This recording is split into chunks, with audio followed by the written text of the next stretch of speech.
Господине, знаеме каква е состојбата со штетите кои што ги претрпеа земјоделците поради ниските температури. Имате ли вие некаква реална проценка за колкава штета станува збор и во кои региони на Македонија? Така, за жал и ова година мразовите не мина.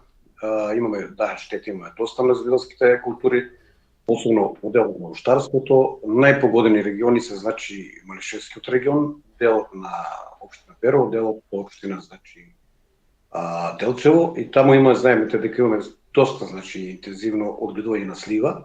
Сливата може да кажеме слободно дека има 100% штетување. Исто така е погоден и регионот на Ресен, Преспа, и таму имаме некој процент оштетување од 30 до 70, односно до 100%, зависи од регионот. Имаме оштетување во општина Росума, и таму имаме оштетување кај праската, и таму се вариабилно се процентот на оштетување. Исто така имаме и кај полиделските култури, тука да спомнеме дека кај комперот имаме, раниот компер имаме оштетување. Имаме оштетување и дури кај тутунот. Имаме на терен оштетување на расадот кај тутунот и засадениот тутун на нивите. Секаде на територија на Република Македонија имаме некое оштетување од мразовите. Така. Кои се вашите информации, имате ли најава за помош во односно за обештетување на овие производи? Што говори искуството од минатото, колку проценти од добиената штета добиваат земјоделците од државата? Така. Во овој момент, согласно Законот за кризи, општините, единиците за локална самоуправа, заедно со општинските совети, носат иницијативи за да се прогласи елементарна непогода на одреден регион. Сега, врз основ на тоа, се формираат тие општински комисии и се врши проценка. Проценката се врши врз основ на реални параметри, колку оштетување. Меѓутоа, за жал, нашиот закон предвидува некоја стапка на обештетување од минимум 5%, па максимум неограничено. Тоа се зависи од одлуката на владата. Обично ние од искуство знаеме дека максимум што се добива за реално обештетување е некаде околу 5%, што е многу символично, за да може земјоделците на некој начин да го искомпензират таа штета. Така. Секогаш кога земјоделците претрпуваат вакви штети поради осцилациите во времето, тие практично се двојно оштетени. Од една страна немаат род, имаат ниски плаќања од државата, а од друга страна не можат да го прикажат оној минимум од 30% кој што го бара државата за да се земе помош во субвенции. Како тоа го коментирате? Да, ние имавме реакција по тоа, согласно ова програма што е за директни плаќања ова година, имаше во поблиските критериуми за директните плаќања, постои таму да не речеме член, дека се таму точно прецизира доколку земјоделецот побара обештетување од елементарна непогода, тогаш не може да го следуваат субвенции. Тоа е апсолутно мислам и недозволиво, и тука треба максимум, апелираме јавно ние до владата да се приначи таа одлука, тоа што земјоделците ќе бидат двојно оштетени. Од една страна не можат да испорачат тие минимум 30%, што се условени да ги испорачат, од друга страна не можат да поднесат и за обештетување од елементарна непогода. Тука мора да добијат земјоделците по двата основа, за да може колку толку да бидат минимално искомпензирани тие штети. Да. Често секоја година речиси реагираат земјоделците на доцнењето на субвенциите, дури имаме доцнење на субвенции пред 3, пред 4 години. Каква е состојбата на терен? Чинам дека Министерството за земјоделие неодамна изјави дека се исплаќаат субвенциите за ова, меѓутоа за претходните години тој процес ќе тече етапно. Кои се вашите информации, кои што ги добивате од земјоделците преку Националната земјоделска мрежа? За жал, општо влада едно незадоволство кај земјоделците од тековната исплата на субвенции, затоа што ние знаеме дека тие субвенции не се на нас и текако потребни во процесот на производство, бидејќи тие средства ние фактички ги пренаменуваме за тековно производство за ова реколта од 2026. Имаше реакција од тутунарите, тоа е една масовна бројка на луѓе, и луѓето се засегнати со тој проблем и бараат час поскоро да им се исплатат. До овој момент немаме официјална потврда од надлежните дека ќе бидат исплатени, Сега да, според одлуката на влада и според програмата за директни плаќања, значи за крајниот рок ќе биде некаде таму до кај 30 юли. Меѓутоа ние не треба да чекаме, затоа што знаеме колку ни се потребни тие средства, знаеме дека и те како се земјоделците во една многу лоша финансиска состојба и државата мора тука да изнајде начин сериозно, значи да се помогне максимално на земјоделците. Тоа е едниот момент. Вториот момент е имаме многу големо драстично намалување на субвенциите. Ова година имаме некој буџет проектиран околу 100 милиона евра. За жал од тие 100 милиона евра имаме буџет за директни плаќања од 56 милиона евра. Тука ни е намален и интервентниот фонд, односно имаме некаде околу 42 милиона евра, тоа се предвидени значи буџетски средства за исплата на заостанати долгови од 2020 до 2025. Значи на земјоделците им стојат на располагање многу минимални средства, што апсолутно не може да продуцират никаков разлик. Значи практично овие средства кои што треба да ги добиете за оваа година, дел од нив се пренаменуваат за одредена исплата на субвенции од лани уломдани. Таква е состојбата, така? Така. Националната земјоделска мрежа нели со години критикува дека субвенциите не ги следат реалните трошоци на производство. Дали денешните субвенции воопшто му помагаат на земјоделецот и како тоа да се надмине? Паралела, ако направиме една споредба, буџетот од 2015 година, тоа да речеме за претходните, беше значи околу 2,7 милиарди евра. Во тој период имавме некаде околу 100 милиона евра субвенции за развој на земјоделието. Што значи, тоа беше некаде околу 4%.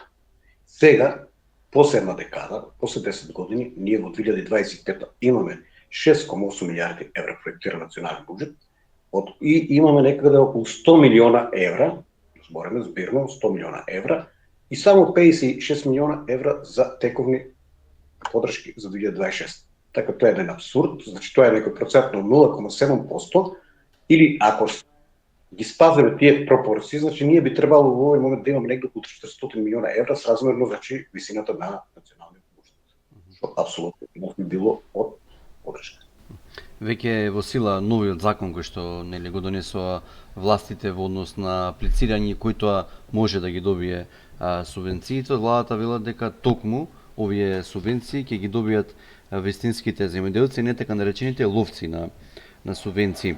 Дали со новиот начин на добивање на субвенции, практично со новиот закон на најголем удар ќе бидат малите, односно ситните земјоделци?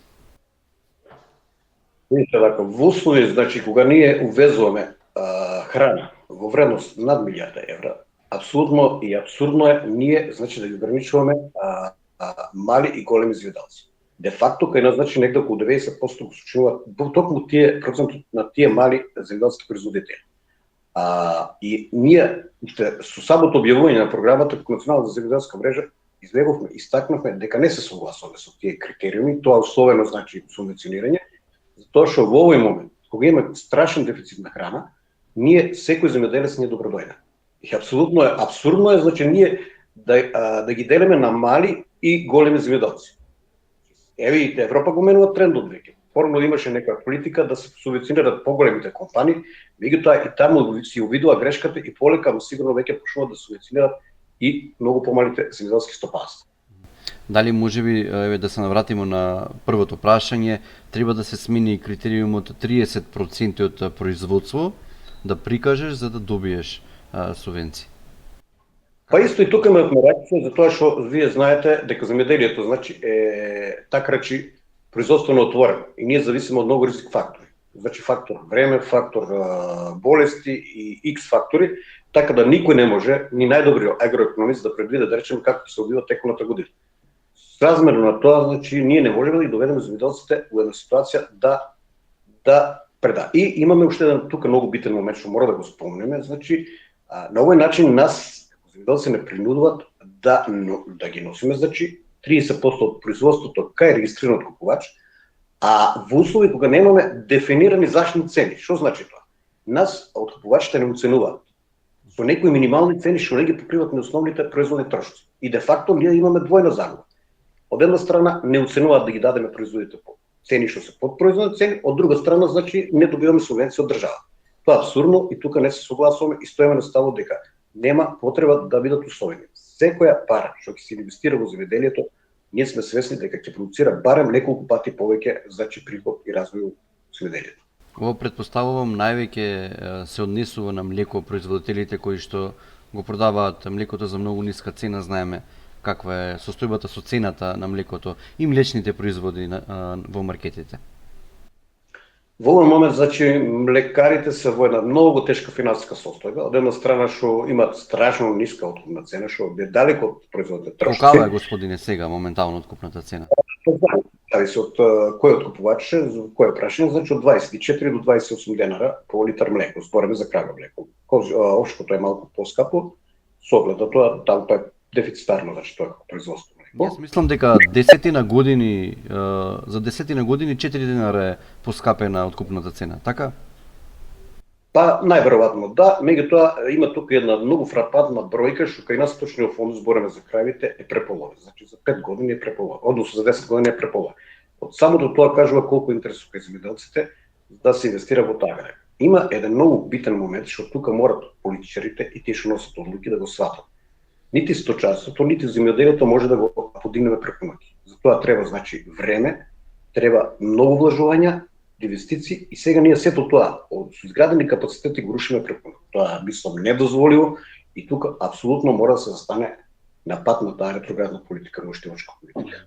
А што треба да се преземе, да се навратам на тоа што ве прашав, ако за 10 години откупната цена на млекото е зголемена за само 4 денари или тоа е безмалку 20%, а во маркетите цената на млекото е зголемена можеби за 200%. Кои мерки тука државата треба системот да ги преземе? Ние имаме добри законски решенија, тука ќе го спомнем закон за фер трговски практики, каде ограничува значи некоја трговска маржа од 10%. Меѓутоа, за жал, тоа не се почитува од страна на трговците, не се почитува затоа што институциите не си ја бркаат работото, односно инспекторатот не си ја брка работото у долна мера како што треба. Затоа што тие големи трговски ланци, значи, не злоупотребуваат на пазарот и врз основ на тие цени текува на грбот на земјоделците и на дебело на грбот на граѓаните, како крајни конзументи на тие производи. Така. А колку е опасно ако малите земјоделци, ако како што велите се откажуваат и се намалува сточниот фонд, се намалуваат површините засадени со земјоделски култури? Значи ние секаде во сите сектори имаме пат на производството. Секаде, затоа што едноставно во овој момент ние работиме по цени што се неликвидни, што нас не водат во загуба, односно не ги оправдуваат ни тие производни трошоци. Сега, тука ние бараме од државата се најдат некои законски рамки како тоа да се уреди. Значи да имаме на некој начин како земјоделци за гарантирани цени, минимални цени и да имаме да можеме да имаме економска предвидливост на производството. Ние вака работиме стихино, работиме да знаеме за кои цени ќе бидат откупни, дали уопште нашиот производ ќе биде парен и што уствари ние треба да произведеме. Значи, отсуствуваме генерално на стратегија, на државна стратегија одделно на производство на храна. Било и најголем проблем немањето на откуп на земјоделските производи. Како е можно државата да бара постојано поголемо производство, а откупните центри знаеме во каква состојба сте, некаде во некои региони воопшто ги нема? Вака сега, ние сами да речеме и како држава и како стопоска гранка, едни према други сме, како да кажам, не фер значи. Зошто не фер? Ние немаме гаранција од откупувачите дека одредено производство ќе произведеме и дека тоа производство ќе се откупе по некои реални цени. Значи, тука се врши манипулација од страна на трговците. Зошто? Затоа што има моменти кога кај нас се јавува инцидент со хиперпродукција од одреден производ и тие калкулираат со многу ниски цени, едноставно е злоупотребуваат таа позиција. И со самото тоа земјоделците значи го губат интересот од одгледување на одредена култура и наредната реколта, наредната година се јавува голем дефицит од таа култура. Односно, и доколку тие трговци имаат некои надвршни пазари, значи не може да се исклучат трајни договори со кои може да ги задоволат тие пазари. Значи ние мора да изградиме фер, коректни односи едни со други, и како трговци, и како производители, ама не на штета на едните или на другите. Така. Националната земјоделска мрежа дори бараш интервентен откуп на пченицата. Докаде се одговорите на вашите барања? Вака сега, околу пшеницата, јачменот и оризот, тоа се култури што спаѓаат во категорија на стратешки култури. Значи, таму по закон за земјоделие и рурален развој строго е дефинирано како се определува, значи, минимална откупна цена. Таа минимална откупна цена се определува, значи, врз основа на производна цена, што ја прави некоја референтна институција, и се става минимум се работи од 25%. И таа е минималната откупна цена што мора државата да ја гарантира. За жал, не се почитува и таа мерка до крај. Да, минатата година мора да спомнеме дека државата излезе во пресед, преку интервентниот фонд, значи даде дополнително средства 3 денари за откупена пшеница килограм, за јачменот се субвенционираше дополнително по 100 евра, значи на хектар, односно за оризот имаше некоја подршка од 3 до 6 денара по предадено арпа, количина арпа. Исто во овој дел, значи, законот нуди мерка интервентен откуп. Да, почели се изврши откуп на оризот, околу 2400 тона резерви со одлука на влада. За жал, околу пшеницата немаме таква мерка, значи, таму имаше некоја подршка да таа пшеница што ќе биде, да речеме, во силоси на складирање, да се плате одреден паушал на овие магазините што се складирани куличините на пшеница. Имаме законски механизми, не се користат доволно, државата, значи, треба да излезе во пресрет на земјоделците и да можеме да постигнеме неко реално, објективно и одржливо производство. Да. Неодамно имаше и реакција околу откупот и пласманот, односно проценките за цената за тутунот. Дали сметате дека откупните центри во последниве неколку години некако имаат преголема моќ во споредба со земјоделците? Таму има еден сериозен проблем, проблемот доаѓа од законското решение за тутун и тутунски производи, зашто таму имаше интервенција, се изврши интервенција во 2 члена.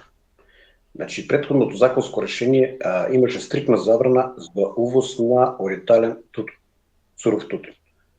Со самата измена на новото законско решение, значи се дозволи да се увезува суров ориентален тутун во Македонија, што апсолутно ни ствара на нас нелојална конкуренција.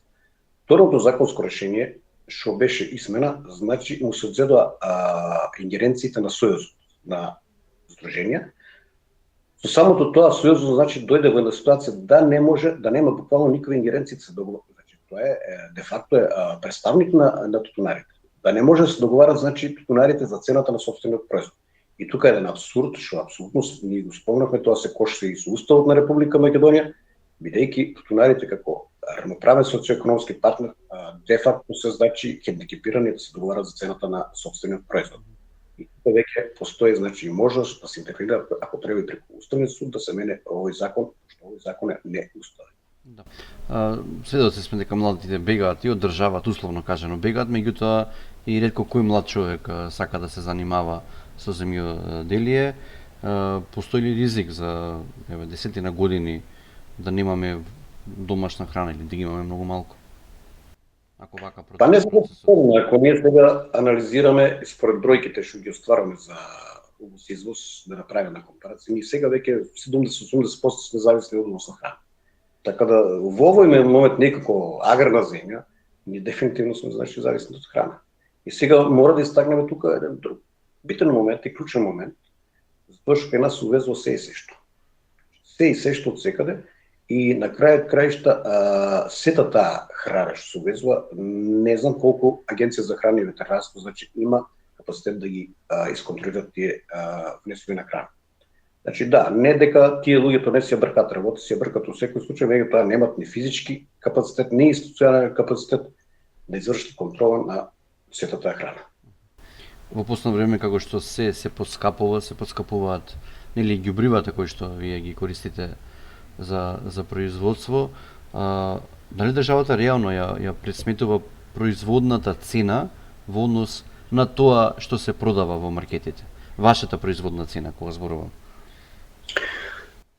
Така сега, според законот државата има врска да пресмета производна цена за грозјето, производна цена за пшеницата и производна цена за јачменот и ориз. Тие се 4 култури што државата има врска. Сега, да, имаме ние некои известувања дека имаме пресметано производни цени, меѓутоа за жал ќе кажеме јавно пред јавноста дека ние ги немаме нови методологиите врз основа на кои се утврдени тие производни цени и како се пресметани тие производни цени. Значи, се излева со некои податци, информации од официјалните личности дека имаме произволна цена, меѓутоа методологијата и како е дојдено до таа произволна цена, ние ја немаме. Тука остро реагираме дека ние не се согласуваме со таа произволна цена, меѓутоа за жал од другата страна не биламе на молба. Како политиката влијае врз аграрните политики, конкретно? Дали сметате дека треба да се променат некои закони, иако последниот закон кој што беше променет во однос на добивање на субвенции, практично, како што кажуваат голем број на земјоделци, удри по нивен грб? Апсолутно. Значи така, во Македонија има еден многу погрешен пристап во носењето на одлуките и креирањето на политиките, збориме за земјоделие. Зошто? Затоа што решенијата кај нас доаѓаат одзгоре према доле. Значи се креираат некои политики во картите, што немаат апсолутно допирна точка со реалноста и со реалните состојби во македонскиот аграр. И затоа ефектот и резултатот се такви какви што се. Значи мора начинот да се апсолутно промени. Целиот систем, значи треба да се направи еден рестарт добар и да се почне од нула и да почне да ги така се што да носат некои политички одлуки, политички решенија, што не ни се уопште од полза нити на нас како земјоделци, а нити па у полза се, да речеме, и на граѓаните на Република Македонија. Да. Кои се вашите информации? Дали системот за добивање на субвенции се злоупотребува и на некој начин тие субвенции кои што треба да ги добијат вистинските земјоделци завршуваат во рацете на некои погрешни земјоделци или да не речем компании? Па видите дека да, факт е дека се фаворизира да речеме поголемите фирми се фаворизираат. Еве само ќе спомнем дело на ИПАРДО. ИПАРДО дефинитивно предност дава начин на поголемите капацитети во однос на малите индивидуални земјоделци. Значи таа опрема и механизација што се набавува, да речеме, многу полесно доаѓаат големите компании до неа, за разлика од нас последните земјоделци. Второ, исто така, значи, еве, и сами сте свесни дека има ограничување, лимитирање, значи мали земјоделци, средни, големи земјоделци. На секој начин сме ограничени. И еве јас само за споредба сакам да ви кажам дека во Република Словенија, еден чист пример, класичен пример, земјоделец се смета со површина од 1 декар. Од 1 декар. Значи и тој веќе за тој декар добива субвенција од државата. Значи таму нема ограничување. Таму едноставно тие кои желба да работиш државата ти зело се. Кај не се постават некој апсолутно, значи, не пружат никаков развој перспектива во земјоделие. Ние мораме тие земјоделци да најдеме начин да ги задржиме, да не ги изгубиме. Не смееме да изгубиме нити еден земјоделец во овој момент. А вака како што да работите за година-две, мислам, оти преку ќе се преполови. Дефинитивно се. Не па младите да ги заинтересираме за да се вклучат во процесот на производство во земјоделие. Ако вие како прв човек на Националната земјоделска мрежа ве предлучите 3 мерки за спас на земјоделието, кои би биле тие 3 приоритетни според вас? Каде што каска системот? Еве сега ќе ви кажам, значи имавме една средба со премиерот на ни укаже чест и благодарност и таму на средбата ни истакна дека секој денар во земјоделието вложен се враќа најмалку со 3 пати. Тоа ќе кажеме еден класичен пример во Србија. Србија годишно инвестира негде околу милијарда и 100 милиона евро во земјоделие, а само минатата година Србија има само износ реализиран околу 7 милијарди евро на земјоделски производ. Еве само тоа значи кажува колку е вредно да се инвестира во земјоделие. Земјоделието е гранка која може да донесе многу голем приход. Еве споредба ќе ви кажем и со тутунот. Државата малку значи даде импулс, даде подршка на тутунарите. Тутунарите веќе масовно значи се заинтересираат за не дека е многу ликвиден тутунот, меѓутоа за разлика од сите други култури е барем сигурен и колку толку да некоја одржливост и екзистенција. И самото тоа кажува колку ние значи ако имавме 13 милиона кила годишно производство, еве сега се движиме добар правец да имаме преку 25 милиона кила. Што тука имаме ќар и како зодредени значи како голема социјално-економска групација, тоа има ќар и државата. Знаеме дека таму во државниот буџет се сливаат солидни финансиски средства. Значи, во секој случај, секоја инвестиција во земјоделието се враќа многократно развој. Сега, исто овој дел мораме значи да инвестираме у кадри, у потенцијали. Мора да се вклучат сите научни институции, да се мобилизираат максимално. мораме значи да ги мотивираме младите, меѓутоа со сериозни финансиски значи поддршки, не само декларативно поддршка. Имаше некои обид да се финансираат некои братши парови по 100.000 евра, што не се некои пари големи инвестиции. Што има и друг момент многу битен, што ние мораме да ги поддржаме, значи сите земјоделци и меѓутоа ќе бараме и поврат, значи да испрашат резултат. Многу пати знаат нашите граѓани да кажат, добро, ние даваме субвенции, што ќе имаме како граѓани од субвенции. Земјоделецот парите никогаш не ги злоупотреба и не ги троши. Земјоделецот секој динар при собствениот, да не речеме, буџет ги троши за инвестирање во производство. И на секој начин земјоделието може да продуцира со бенефит. И за земјоделците, меѓутоа и за граѓаните. Така.